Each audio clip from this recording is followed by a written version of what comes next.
The time has come. It's for the best. I know it.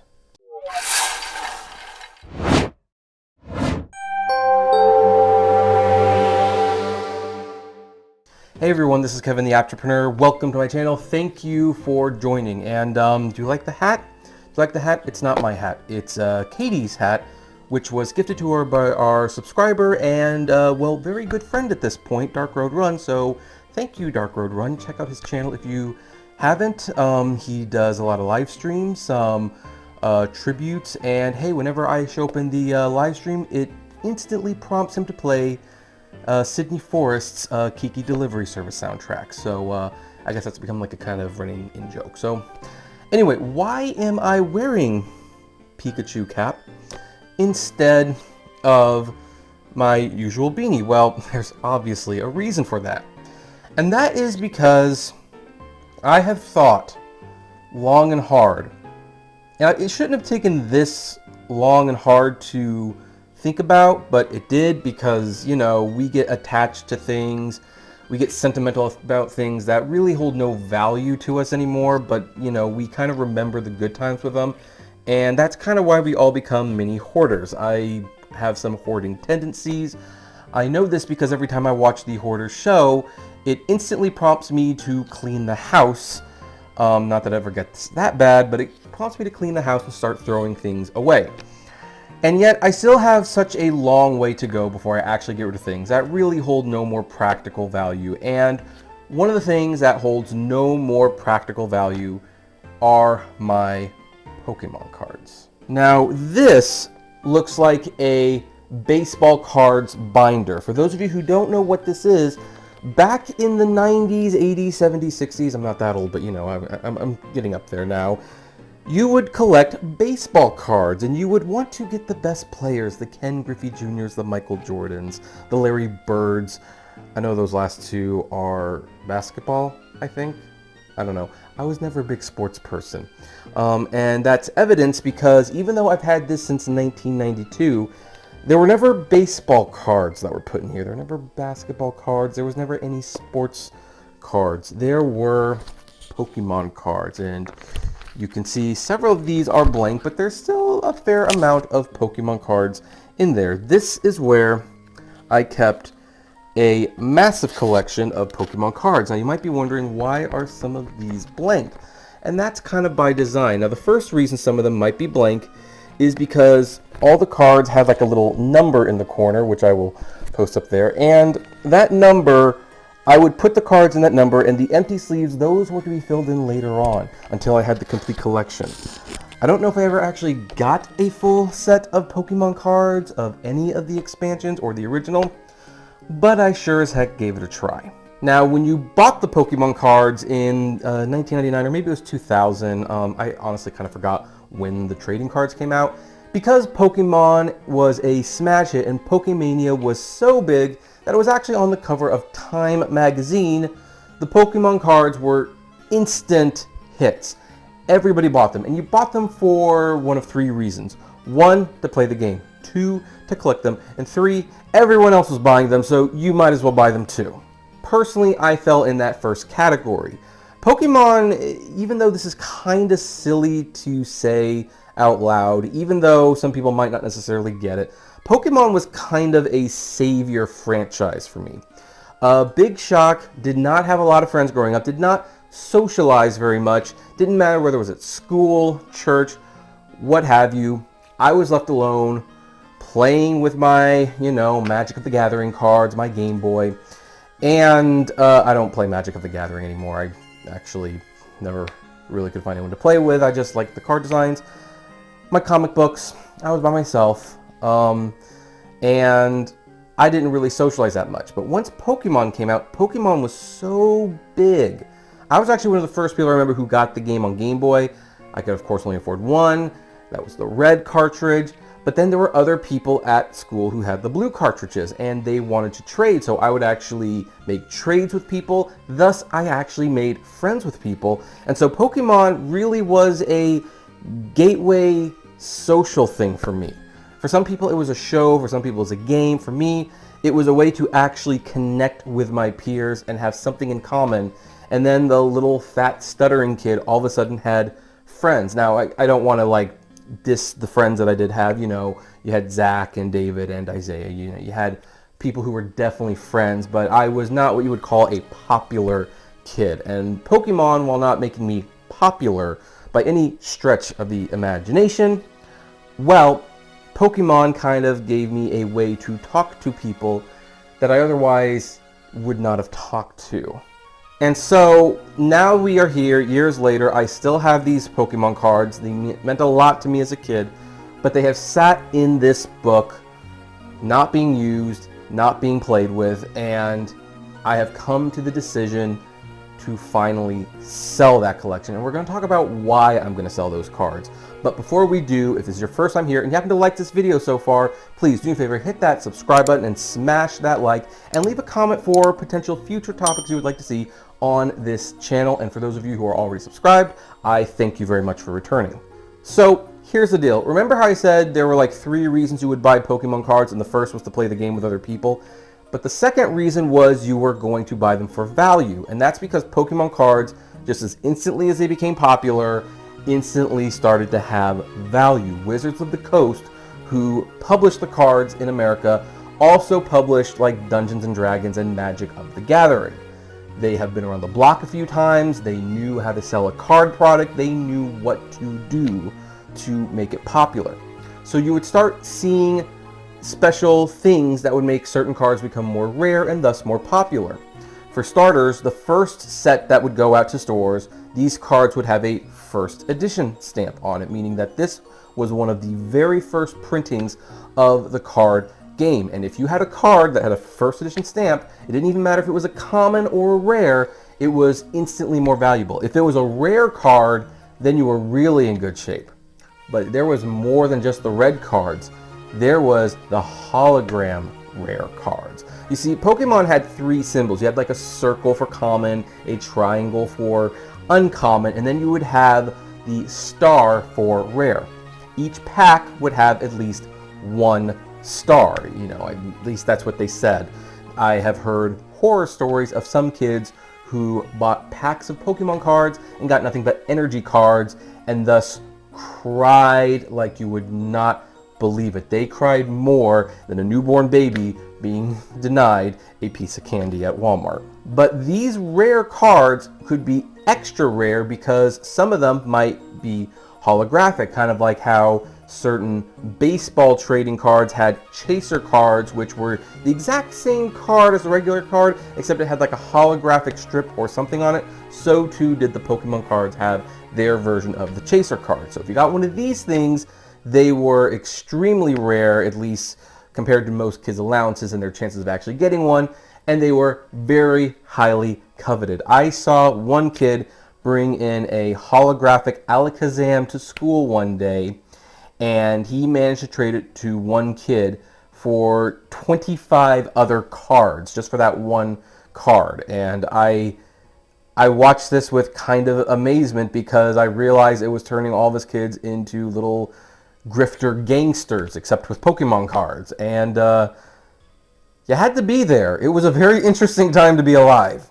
But like with most crazes, what goes up must come down. And much like Dogecoin had an extreme high before coming way down to earth, so too did Pokemon cards. I saw comic book shops actually start getting out of the comic book business, going fully into the Pokemon card business. And then when the Pokemon card business basically tampered out, well, those comic book shops found themselves in real trouble. Some of them did not make it out the other end. And so at that point, a lot of people did one of 2 things. They either threw the cards away, or they just kept them in the closet and then their mothers threw them away. Or you're like me, you kept the booklet, you kept it around, but you never looked at it, you never played with them again, you didn't do anything.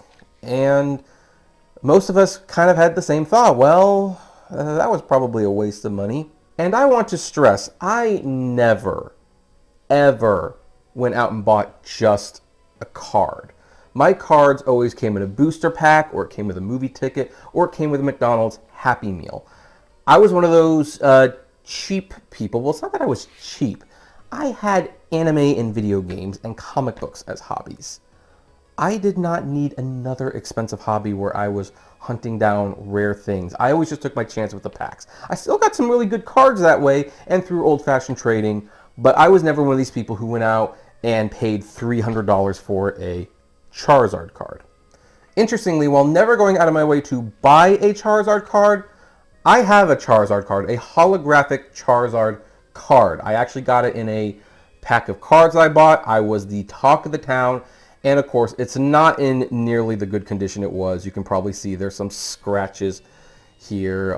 It's not like it's in horrible condition, but if I were to get this graded, it would probably fall somewhere between the 4 and the 6. It's definitely been used because I used it in my booster sets. I mean, one of the reasons Charizard was a very popular card to get was because it was insanely good. The attack was Fire Spin. It did 100 damage, which was extremely high, and you discard 2 energy cards attached to Charizard in order to use his attack, but you could use this attack twice, and to let you know how high 100 was, you could actually destroy most Pokemon and then some, which means if you play a Charizard card with 4 energy cards within 2 turns, most people have won the game by then.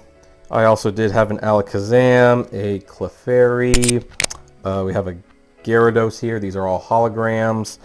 Hitmonchan, a first edition Machamp. This is actually one of the easier first edition cards to get at the time because it came with a starter pack, but it seems to be worth something now. And you might be noticing that I've actually got these cards in plastic holders, and I did this recently because I decided, you know what, I'm going to sell these cards. Because here's the funny thing about the Pokemon cards, and this is why sometimes things have a funny way of coming in waves.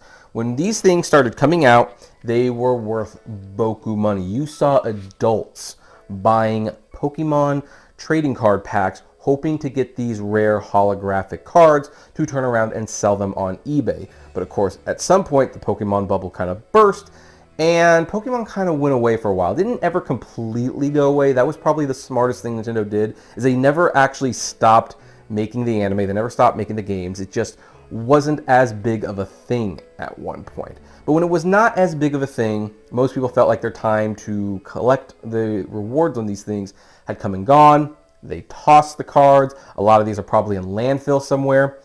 And then the funny thing happened. Pokemon regained some relevance. It is now popular again. People are playing the game again. The Pokemon tournaments are huge. They're probably bigger now than when I was a kid.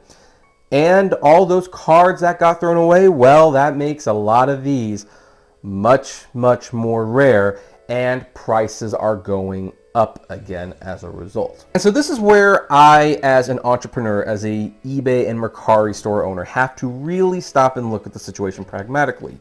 And I have to think to myself, okay, look, you had these cards for at least 2 decades at this point. They hold some sentimental value for sure. I have memories of playing the game with Zach and Isaiah and my cousins Shane, Matt, David. I remember the summer of Pokemon with my cousins, and it was like Pokemon all the time. And a couple of my cousins who I did not have a whole lot of things in common with, I'm going to admit, we finally had something to talk about. So I have memories with these cards. That said, I don't do anything with them. It seems like they are, you know, more popular than ever. And so it seems like it's just a good time to cash out on the cards. Now, I'm going to be doing this a little bit differently. Most people get their cards minted and graded, but I'm not going to do that. So like you see that, let me pull up like this Nidoking card, for example. It's a nice card. It's holographic. That means it's obviously a little valuable at that point, but it does have some scratches on it. If you look up, there is some wear because this was used in a card game. And I don't really think it's worth paying to get the card graded. The Clefairy card, you might notice on the top, there's a little bit of a crease there because, again, these things were used. So I don't think it's very wise to spend money to get them graded. So what I'm going to do is I took them out. I bought these protective sleeves, and I'm going to sell them as is. I am going to start the prices fairly high and let people talk me down because that's always a good idea to do. But I'm going to be very honest in my, description that, hey, these were not bought at the time to be collected. I did not know that we would be selling them years down the line. They do have some wear and tear because they were used in games. We do not feel any of the cards are in poor condition, but they are not in excellent condition. Please refer to the photos for more information on the card and decide if that's the condition you want the card in, and you resume all responsibility for your card.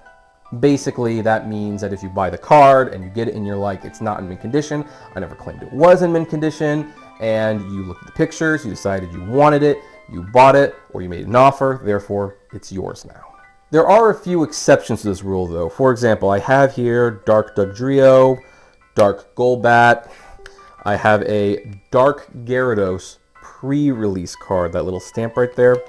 I have a Dark Magneton, I have a Dark Weezing. This is holographic, even though you almost can't tell when you look at it. I have a Rainbow Energy, and I have a Brock's Ninetale, and an Entei from a booster set that I do not know which one it came from, but I'm sure I could find out.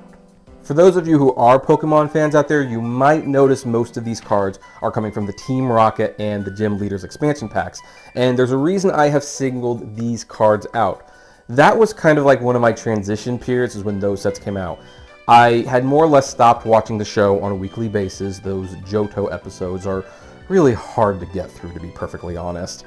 And most of my friends stopped playing the game. Now, I still bought the cards almost out of necessity. It felt like I was giving something up if I didn't buy the cards, but I didn't play with them. I didn't do anything with them, so I bought them and they went straight into that book. And so in terms of condition, these cards seem to be pretty close to mint condition. They're all hologram. Almost all of them are first edition. This one's not, but you know, all of them are. I guess this isn't either, but again, it's a pre-release, so this is actually before the first edition card. So these cards, and there's a good dozen of them, I'm going to be getting graded and minted, because these I'm pretty certain would fall between 8 to possibly 10. And if these are worth what I think they're worth, and I'm going to verify on eBay to make sure this is a worthwhile endeavor, then I will get these cards graded and I will sell them. Now, with that said, am I getting rid of all of my Pokemon cards? And the answer is no. I actually do have a select number of Pokemon cards that, unless the price was extremely high, I would never get rid of. And it's not because they're the most valuable cards in the world, it's because of the sentimental value. For example, I am never getting rid of my Ancient Mew card. Will never, ever, ever get rid of that one. I love that card, I love the design, I love the color. I just think that's a top tier card. Even if I didn't know what it was from, I think it would look cool.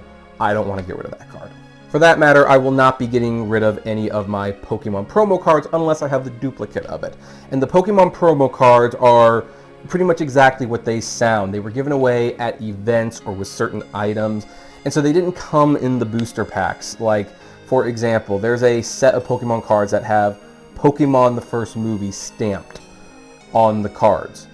Those cards I got seeing Pokemon the first movie with friends, and seeing the movie multiple times to get all of the cards, and dragging my parents along, who, they love me to death, but I'm sure they dislike me just a little bit for making them do that.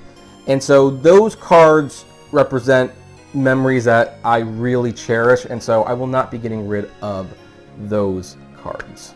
Also, Porygon's not going anywhere. I don't know what it is, I've just always loved Porygon. Maybe it's because we never got his episode in America because of a certain seizure-inducing incident, but Porygon stays with me. And what am I going to do? Well, I'm going to spend a year selling the cards, and I'm going to keep a spreadsheet on what I sold the card for. And in 1 year, we're going to come back, we're going to revisit this topic, and we are going to see how much money I made selling the Pokemon cards, and I will know whether it was graded or not, and what the starting asking price was, what someone eventually offered. I will note if someone tried to return that card. I think this would be another fun experiment. Now, I know I kind of fell a little off the bandwagon with the eBay experiment. I did not keep you guys up to date with how I was doing on eBay as well as I probably should have.